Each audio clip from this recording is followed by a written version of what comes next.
Hello friends, सर्वांचे स्वागत आहे आपल्या के.पी. फार्मा यूट्यूब पेजवर. आणि आजचा आपला टॉपिक आहे ॲड्रेनर्जिक agents and सिम्पॅथोमायमेटिक agents.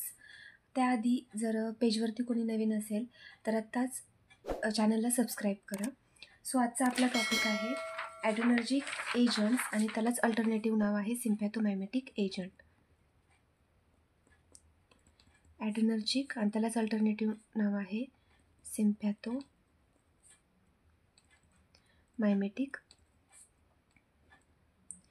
Agent. ॲड्रेनर्जिक agent जो आहे तर तो ANS ॲक्टिंग ड्रग आहे. प्रिव्हियसली आपण CNS ॲक्टिंग आणि CVS ॲक्टिंग ड्रग्स डिस्कस केलेले आहे. यामध्ये जर कोणाला काही डाऊट असेल तर तुम्ही व्हिडिओजमध्ये बघू शकता. आजचा आपला टॉपिक आहे ॲड्रेनर्जिक एजंट्स म्हणजे सिम्पॅथोमायमेटिक एजंट्स. आणि ॲड्रेनर्जिक एजंट जो आहे तर तो ANS ॲक्टिंग ड्रग आहे, म्हणजेच ॲटोनॉमस नर्व्स सिस्टीम. टॉपिककडे प्रोसीड करण्याआधी आपण इन शॉर्टमध्ये ANS ॲक्टिंग ड्रग म्हणजे काय हे इन शॉर्टमध्ये आपण बघू. सो ॲटोनॉमस नर्व सिस्टीम आहे तर ती कंपोज्ड आहे पेरिफेरल नर्व सिस्टीमला, compose to PNS system. As well as they regulate involuntary movement such as respiration,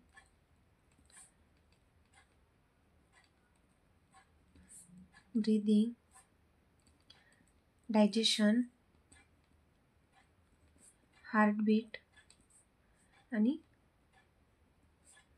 pulse rate. ANS stands for Autonomous Nerve System. ANS system ही composed आहे peripheral nerves सिस्टीमला.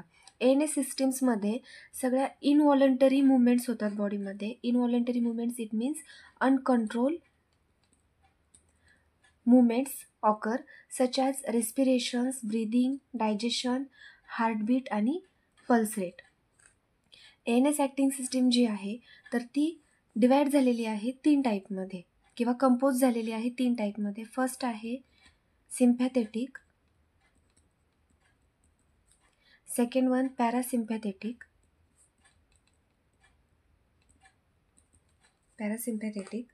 And third one आहे enteric nerve system. ANS system जी आहे तर ते 3 कॅटेगरीमध्ये divide झालेली आहे और कंपोज झालेली आहे. फर्स्ट आहे sympathetic nerve system, second parasympathetic nerve system and third one आहे enteric nerve system. Sympathetic nerve सिस्टीमचा रोल आहे सिम्पॅथेटिक नर्व सिस्टीम जी आहे तर त्याचा रोल डेंजरस आणि स्ट्रेसफुल कंडिशन्समध्ये सिम्पॅथेटिक नर्व सिस्टीम ही ॲक्टिवेट होते. जी पॅरासिम्पॅथेटिक नर्व सिस्टीम आहे तर ती रेस्टिंग फेजमध्ये ॲक्टिवेटेड होते. आणि एंटरिक सिस्टीम जी आहे it is the largest and complex system आहे. ॲज वेल ॲज एंटरिक सिस्टीमला कंट्रोल करण्यासाठी हायपोथॅलॅमस ग्लँड ॲक्टिव्ह होते. Hypothalamus gland. Sympathetic nerve system active होणार डेंजरस और स्ट्रेसफुल कंडिशन्समध्ये. पॅरासिम्पॅथेटिक नर्व सिस्टीम ॲक्टिव्ह होते रेस्टिंग फेजमध्ये. आणि एंटरिक सिस्टीम जी आहे it is the largest and complicated system आहे ANSमधली आणि याला कंट्रोल करण्यासाठी हायपोथॅलॅमस ग्लँड ॲक्टिवेटेड होते. आता हे जे सिम्पॅथेटिक नर्व सिस्टीम आणि पॅरासिम्पॅथेटिक नर्व सिस्टीम आहे ते अगेन्स्ट डिवायडेड झालेलं आहे 2 टाईपमध्ये. जी फर्स्ट आहे सिम्पॅथेटिक नर्व सिस्टीम ही 2 टाईपमध्ये डिवाईड झालेली आहे. फर्स्ट आहे सिम्पॅथोमायमेटिक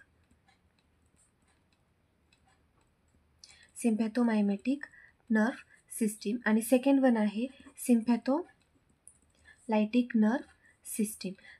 सेम पॅरासिम्पॅथेटिक ड्रगसुद्धा ही कॅटेगरीसुद्धा 2 टाईपमध्ये डिवाईड झालेली आहे. पॅरासिम्पॅथेटिक एक आहे पॅरासिम्पॅथोमायमेटिक आणि सेकंड वन आहे पॅरासिम्पॅथोलायटिक. आजची आपली कॅटेगरी आहे सिम्पॅथोमायमेटिक एजंट्स. मग सिम्पॅथोमायमेटिक एजंट जे आहेत ते सिम्पॅथेटिक नर्व्ह सिस्टीमच्या अंडर आहेत. याचे दोन टाईप्स, सिम्पॅथोमायमेटिक आणि सिम्पॅथोलायटिक. मायमेटिक म्हणजे सिमिलर ॲक्शन्स प्रोड्यूस करणं आणि lytic it means opposite action produce करतात. सेम पॅरासिम्पॅथेटिकमध्ये सुद्धा हे जे मायमेटिक आहे, मायमेटिक म्हणजे सिमिलर ॲक्शन्स प्रोड्यूस करणं आणि lytic it means opposite actions produce करणार. आणि जे सिम्पॅथेटिक आहेत, सिम्पॅथेटिक हे कधी ॲक्टिवेटेड होणार, डेंजरस आणि स्ट्रेसफुल कंडिशन्समध्ये. मग जे सिम्पॅथोमायमेटिक ड्रग्ज आहेत तर ते सिमिलर ॲक्शन्स प्रोड्यूस करणार सिम्पॅथेटिक ड्रग्जसारखी, त्याला आपण म्हणणार सिम्पॅथोमायमेटिक एजंट्स. सेम लायटिकमध्ये सुद्धा काय तर अपोजिट ॲक्शन्स प्रोड्यूस करणार sympathetic drugs, it is also known as sympatholytic drug. Vice versa पॅरासिम्पॅथेटिकमध्ये सुद्धा तेच होणार. जे सिमिलर ॲक्शन्स प्रोड्यूस करतात पॅरासिम्पॅथेटिक ड्रग्सला त्याला आपण म्हणणार सिम्पॅथोमायमेटिक एजंट्स, आणि जे अपोजिट ॲक्शन्स प्रोड्यूस करतात त्याला it is also known as parasympatholytic agent. Simple आहे. Mimetic it means similar or mimicry आणि lytic it means opposite action. आजची आपली कॅटेगरी आहे सिम्पॅथोमायमेटिक एजंट्स. याची define, the drug which are use to produce similar actions on sympathetic nerve system, it is also known as sympathomimetic agent. Then हे जे सिम्पॅथोमायमेटिक agents आहे यामध्ये agonist and अँटागॉनिस्ट, agonist आणि अँटागॉनिस्ट ह्या दोन साईट आहेत. ॲगोनिस्ट म्हणजे काय, जो ड्रग्ज आहे तर तो अल्फा आणि बीटा रिसेप्टर आहेत, याला हा बाइंड होणार आणि बाइंड झाल्यानंतरनं ॲक्टिवेटेड होतो, याला म्हणणार ॲगोनिस्ट. आणि अँटागॉनिस्टच्या केसमध्ये काय होणार, जो ड्रग आहे तर तो अल्फा आणि बीटा रिसेप्टरला बाइंड होतो, बट बाइंड झाल्यानंतरनं जो ड्रग आहे तर किंवा हा जो ड्रग आहे हा ॲक्टिवेट होत नाही, नॉट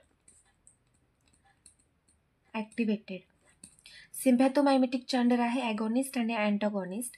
ॲगोनिस्ट इट मीन्स जो ड्रग आहे किंवा जो सबस्टन्सेस आहे तो अल्फा आणि बीटा रिसेप्टरला बाइंड होणार, बट बाइंड झाल्यानंतरनं तो तिथेच ॲक्टिवेटेड होणार. आणि अँटागॉनिस्टमध्ये काय होणार, जो ड्रग आहे तो अल्फा आणि बीटा रिसेप्टरला बाइंड होणार, but after binding they will not activated, it is also known as antagonist. So आपण डिफाईन बघू आता. Drugs that produce similar actions to sympathetic nerve system, it is also known as sympathomimetic.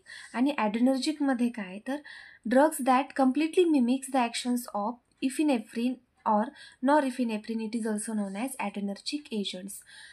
adrenergic agents त्यालाच alternative नाव आहे sympathomimetic agents, आणि ह्या दोन्ही डिफाईनचं meaning सेमच आहे. Mimetic means similar actions produce करणार सिम्पॅथेटिक अकॉर्डिंग, आणि it is also known as sympathomimetic agents. आणि सिम्पॅथोमायमेटिक जो आहे, सिम्पॅथोमायमेटिक हा सिम्पॅथेटिक नर्व्ह सिस्टीमची सब कॅटेगरी आहे. सिम्पॅथोमायमेटिक एजंट्सलाच अल्टरनेटिव्ह नाव आहे ॲड्रेनर्जिक एजंट्स, आणि ॲड्रेनर्जिकचे रिसेप्टर आहेत जे आहेत की अल्फा आणि बीटा. नेक्स्ट आहे क्लासिफिकेशन.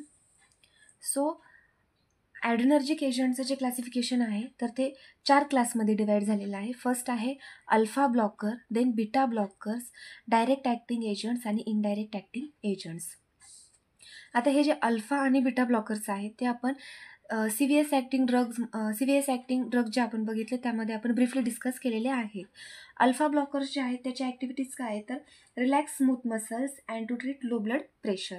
याचे एक्झाम्पल्स आहेत प्राझोसिन, टेराझोसिन आणि डॉक्झाझोसिन. नेक्स्ट आहे बीटा ब्लॉकर्स. बीटा ब्लॉकर्सचे ॲक्शन्स काय आहे तर they will responsible for flight and fight response. Examples आहेत प्रोप्रेनोलॉल, ॲटनेलॉल अँड लॅबेटालॉल. आता यामध्ये हा जो लॅबेटालॉल जो ड्रग आहे तो बोथ अल्फा रिसेप्टर आणि बीटा म्हणजे अल्फा ब्लॉकर्स किंवा अल्फा रिसेप्टर आणि बीटा ब्लॉकर्स और बीटा रिसेप्टार्स बोथवरती तो ॲक्ट होतो. इथे नोटमध्ये पण दिलेलं आहे. Labetalol are both alpha and beta blockers. Next आहे डायरेक्ट ॲक्टिंग एजंट्स. क्लासिफिकेशन्समधला थर्ड क्लास आहे direct acting agents. Direct acting agent जो आहे तर तो ॲगॉनिस्ट ॲक्टिव्हिटी शो करणार. यामध्ये काय होणार, हा जो ड्रग आहे हा रिसेप्टरला बाइंड होणार आणि बाइंड झाल्यानंतर तो तिथेच ॲक्टिवेटेड होणार. It is also known as direct acting agents. म्हणजे अल्फा आणि बीटा रिसेप्टरला ड्रग बाइंड होऊन ॲक्टिवेटेड होणार.